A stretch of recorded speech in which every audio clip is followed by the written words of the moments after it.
Yep, it is Wednesday morning. It's the, 10th of September. And look, I was watching Solid Ground yesterday with Simon O'Connor, and I noticed they had a very nice shirt on. And I thought that looks really nice. And so I thought I would do the same. So here we go. The family first shirt. So just keeping up with the style, Simon. The other thing is that if I'm talking a bit weird, ended up at the dentist yesterday, root canal. Yeah, I'm not sure if the treatment's more painful or the cost, but anyway, it was interesting experience because most people tell me to keep my mouth shut, but the dentist tells me to keep my mouth open. So it's kind of like the only place that people tell me to keep my mouth open. Anyway, let's have a look at some of the issues. Morning to everybody that is online and watching. It's fine in Dunedin apparently, but it's wet in Ratahi. So there we are, got a bit of a mix over the whole country. All right, a few stories just to comment on. Firstly, the media continue their campaign to roll Luxon. It's interesting. We never saw this with Jacinda Ardern, did we? Just an observation. And I'm not buying the rolling Luxon narrative. Look, there may be some people unhappy. I'm not that happy with him. But at the same time, the polling suggests he's the best option we've got. And just to reiterate my political antenna, and that this is the reason, I just want to show you a summary of the most preferred Prime Minister since the beginning of last year. So you'll see that Christopher Luxon, this is over a whole lot of different polling. And Christopher Luxon is first, Chris Hipkins is second as most preferred Prime Minister, and then you got the minor party leaders arguing amongst each other. Every so often, Chris Hipkins goes above Christopher Luxon. But you'll see there that the latest poll has Christopher Luxon as the most preferred Prime Minister. And until his ratings tank, like Jacinda Ardern's did when we saw that calamitous fall in support, and she saw the writing on the wall. She said there was no energy in the tank. The fact of the matter is she saw the writing on the wall, and Labor were going to get trounced, and she got out.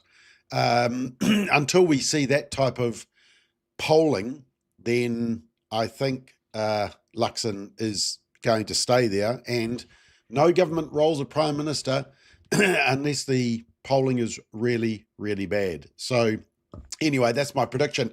There is stuff going on in other parties. The press this morning in Christchurch has this narrative about, are there anti-woke Labour voters for New Zealand First to snatch up? Now, obviously they were watching political playback with Simon and I last week because we discussed this exact issue and looked at the polling data, the analysis of how people voted in the last election in 2023. And what was clear was that a lot of Labour voters went to New Zealand First in the last election, and a lot of Labour voters like New Zealand First. Now, is that because of 2017 when National won the election, Bill English won the election, but Winston gave the nod to Jacinda? Is that why? Is there this relationship between Labour and New Zealand First that will continue?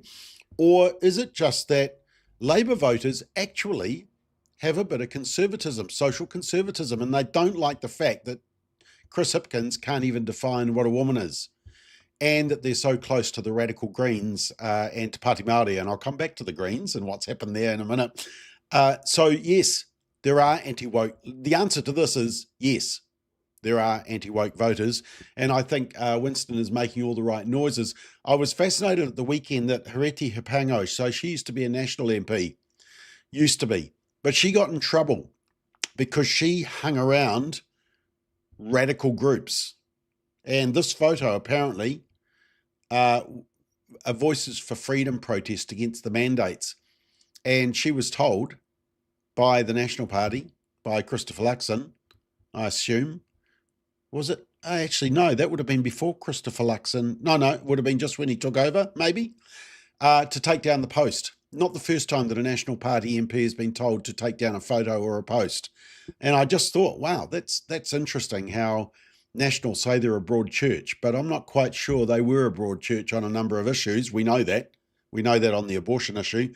And, of course, everyone got excited that Stuart Nash, ex-Labor cabinet minister, had aligned himself with New Zealand First. Next minute, he's on the platform yesterday with some vulgar talk around the definition of a woman. Why he just didn't say adult human female, I don't know, but he unfortunately used vulgar language to define a woman, basically based on their biological parts. I'm not going to repeat what he said. And he's now had to come out and apologise. Winston Peters was not impressed. And so Stuart Nash, maybe he's fired himself before he's actually been hired.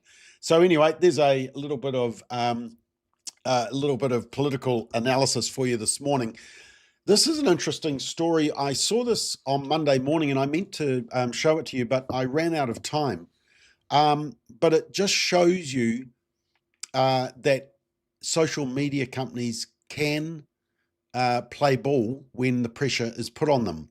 From the Australian newspaper, it says Meta, so Meta owns Facebook, and Instagram, is launching an 11th hour charm offensive just 3 months ahead of the Australian introduction of the world first social media age restrictions. Now, they lobbied politicians, bureaucrats, and journalists. Note that. They lobbied journalists because the media are doing their bidding on the narrative about the merits of online platforms and expressing concern about the fairness of the legislation. Now, the problem for them, and of course, social media sites including Meta-owned Facebook, Instagram, as well as TikTok, Snapchat, X, and YouTube, will be required to take reasonable steps to prevent children younger than 16 from creating or holding an account. And the government announced that they haven't exactly defined what is reasonable steps, but they did a test on age verification, and they showed that age verification technology, as it relates to under 16s, is effective and practical to implement. Now, the narrative has been, we can't compromise older people with their privacy with these age verifications, but the age verification is working to identify under 16s. And the findings were at odds with Meta's long-held narrative about the potential for age verification. So in other words, basically Meta have realized that their narrative isn't working. And so next minute, they're on a plane over to Australia. The global head of safety and the engineering director have traveled to Australia for a series of meetings. Now, once again, I come back to the point that I always made. This may not be the perfect solution, but at least we've got them to the table and we're starting to hold social media companies to account, because for the last couple of decades, they have had free rein to exploit our children, to create algorithms that addict them, and to expose our kids to objectionable material. And now they're going to be held accountable. And I don't think anybody can oppose the fact that finally we're calling them to account. And so let's watch this Australia one with interest. Interesting story. So us boomers probably won't understand the story, but some of you watching will know what this is. Concord apparently was a PlayStation game, and it came out and it was a complete and utter flop. And they've withdrawn it, wasted a whole lot of money developing it, 8 years to develop. And the reason is they reckon it was because it was too woke, and people are sick of wokeness. It included 5 black women, 4 aliens, 3 robots, and 1 white man, probably cisgender as well. That means biologically a male. And it says it's incredibly diverse and non-heteronormative, plus it has pronouns. Are you excited? And nobody is excited and nobody wanted to watch it. So that's interesting. Another good story, we had Dawn Hawkins at the Forum on the Family, great speaker, used to be part of NCOSI, National Centre on Sexual Exploitation in the US, done a lot of work and attack on Pornhub. And this is just one recent win. The Federal Trade Commission in Utah has ordered the owner of Pornhub to pay $5 million penalty for having content on Pornhub that includes child abuse and non-consensual behaviour. They have to suspend all content, stop the publication and dissemination of those types of materials, have its prevention efforts periodically reviewed by a third party, and they have to pay $5 million to Utah. I mean, $5 million is a drop in the bucket, But it is an example of where bit by bit you can attack these online porn websites and hold them to account. And Cozy has done an amazing job at getting credit card companies to come down strongly on Pornhub and limit payments that can be taken. So it just shows that progress can be made. And Dawn Hawkins was talking about that. We'll publish the presentation that Dawn Hawkins does over the next couple of months. So watch out for that one. The Christchurch Post. Yes. No, this is Wellington. Sorry, the Post in Wellington. Very concerned. Trump's policies apparently is going to add 0.2 degrees to peak climate change. And the reason, I mean, they don't even know a point. How did they figure out 0.2? They have no idea. But anyway, they said Trump's policies and the US withdrawal from the Paris Agreement, which has achieved nothing and the worst polluters aren't part of. So it's just a virtue signalling piece of a paper, and we should withdraw from it as well. And I note there's calls from that from ACT and New Zealand First. Trump's policies and the US withdrawal from the Paris Agreement to decarbonise the global economy. They all travelled to this Paris Agreement by plane as well, by the way. It may, keyword, may end up adding 0.2 degrees to peak climate change. The chairperson of the Energy Transitions Commission in the UK, there's a job that must be the cushiest job around, said, when I think about the impact of President Trump on the global climate, I automatically add, let's dream up, let's say another 0.2% to where I think we will be by 2100. And maybe even that's a bit optimistic. Well, no, that's a bit stupid. And yeah, it's just all made up. He probably needs to go and have a cup of tea with Al Gore and have a discussion about how Al Gore's predictions went. They didn't go well at all. The news this morning that you'll wake up to is that Israel struck Hamas leaders in Doha. And you're probably saying, what's Hamas doing in Doha? Good question. The answer is that Hamas leaders are billionaires and millionaires. They are doing very well financially. They are basically running the terrorist organization in the wealth and the richest countries. And how are they doing that? Where are they getting the funding from? It's all the funding that the world has put in for Palestinians and for Gaza that's been used and funneled into building terrorist tunnels, weapons, and terrorism, and of course attacking Israel whenever they can. And so, yeah, it sort of tells you a little bit about Hamas as a terrorist group. And I do want to comment on that. There's a group around, and this is possibly going to upset some people because you may be involved with some churches that are aligned with this group, Common Grace Aotearoa. It's a registered charitable trust. And when they first were established, they wanted to focus on creation and climate justice, economic justice, and te tiriti justice, whatever that is. And, you know, I was always told, as part of Family First, I was always told that we shouldn't be too political. In fact, we were deregistered because we were politically lobbying, even though there's other groups that politically lobby. And obviously Common Grace Aotearoa is into political lobbying with the churches that align with it. And I was always told as well that, you know, part of the reason people were a bit nervous around Family First is that we get a bit too political and we should stay away from politics. Well, it depends what the issue is. You see, if it's pro-life, pro-marriage, the role of parents, pro-moral issues, yeah, they say you should stay away, but not on maybe some of these woker issues. Anyway, Common Grace Aotearoa wants people to march across the Auckland Harbour Bridge on Saturday. There's some march. I'll be interested to see if it happens actually. Now, this is around what's happening in Gaza. But just to give you some background, on October the 7th in 2023, there was a horrendous attack on, and I've posted this on my social media. There was a horrendous attack on Israel. What was it? 1,200 people killed, 240 hostages taken, sexual violence, women raped, tortured, babies as well. And I had a look at Common Grace's social media straight after that, and this was the first post after that attack on the 9th of October. Climate justice.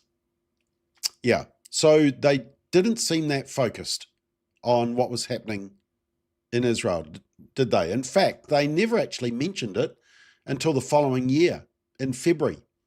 And that was about Gaza and a pilgrimage. And yeah, it really wasn't about what had happened in the horrific attack.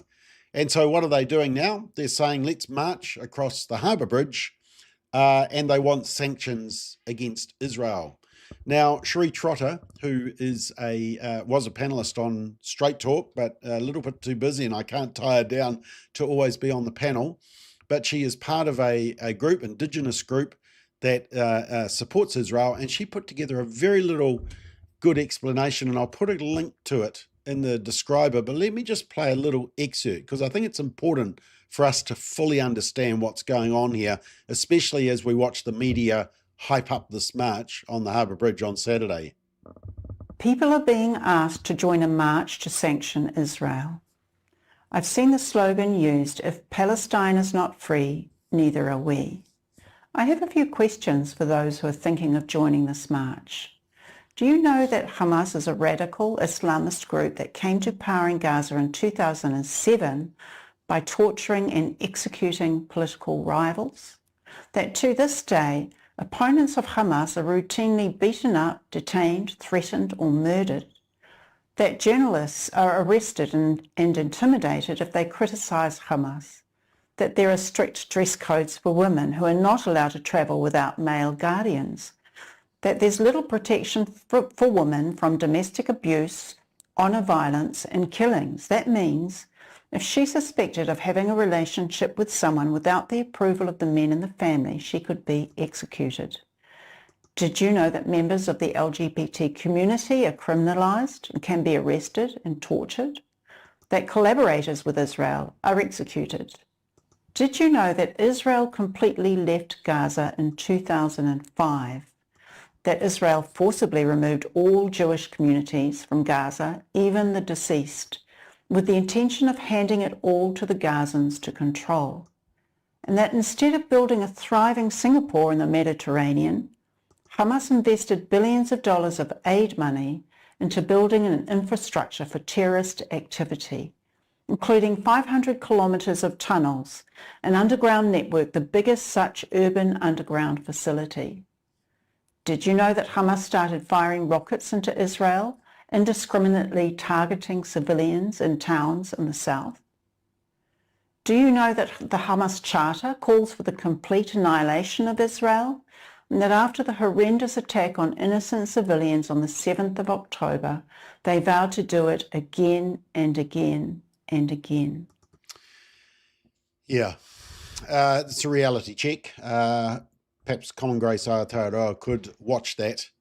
I'm still fascinated that they're a registered charity, but there's lots of groups on the left, like Common Grace Aotearoa, Helen Clark Foundation, Greenpeace, Drug Foundation, poverty groups.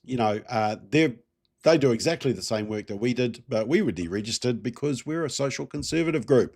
And the courts and the government didn't like our definition of marriage and family and promoting the natural family. So, yeah, very interesting. Anyway, I'll put the link so you can watch all of that. It's a very good presentation, and maybe you can forward it to maybe one of the it's only a small group of churches that are aligned with Common Grace Aotearoa. Speaking of that, latest McBlog is out, and I've just done a little analysis of why the resignation of Benjamin Doyle, or Benjamin Bussy as many people call him, it was a good thing. It was a good day, and I give you the background as to why the Greens have just got slightly less wacky, but the Greens have had a terrible, torrid time because they choose really bad candidates and they got really bad policy. In fact, I've decided to call the Greens the Watermelon Party. Did I tell you this on Monday? the Watermelon Party, because the Greens are green on the outside, but they're red on the inside, which is Marxist, socialist, communist, take your pick. I think I did tell you.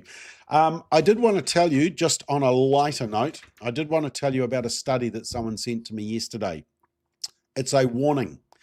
And the study, this is just to show you just how academics can get into the real issues. The study is entitled Smartphone Use on the Toilet and the Risk of Hemorrhoids. And what they found was that if you have a smartphone, you're likely to spend way more time on the toilet. You're probably asking, why am I talking about this just before breakfast or during breakfast? It's very important. Smartphone users much more likely to spend over 5 minutes on the toilet. And while on the toilet, what do they do the most? Social media, email texting, news. Reading the news is the most common, but some people also do gaming and watch videos. And the conclusion of the study, and it said the most common activity performed while on the toilet was reading news, followed by social media.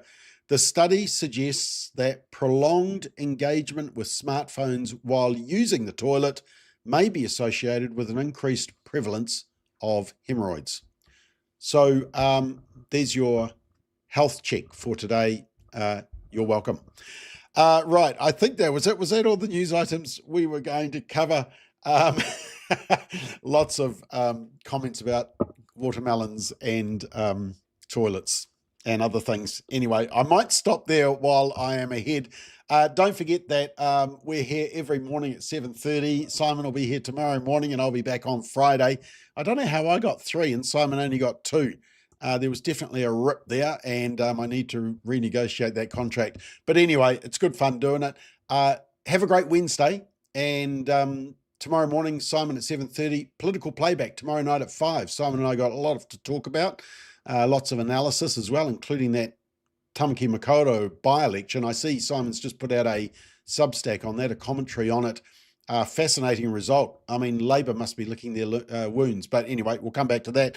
Have a great Wednesday. See you later.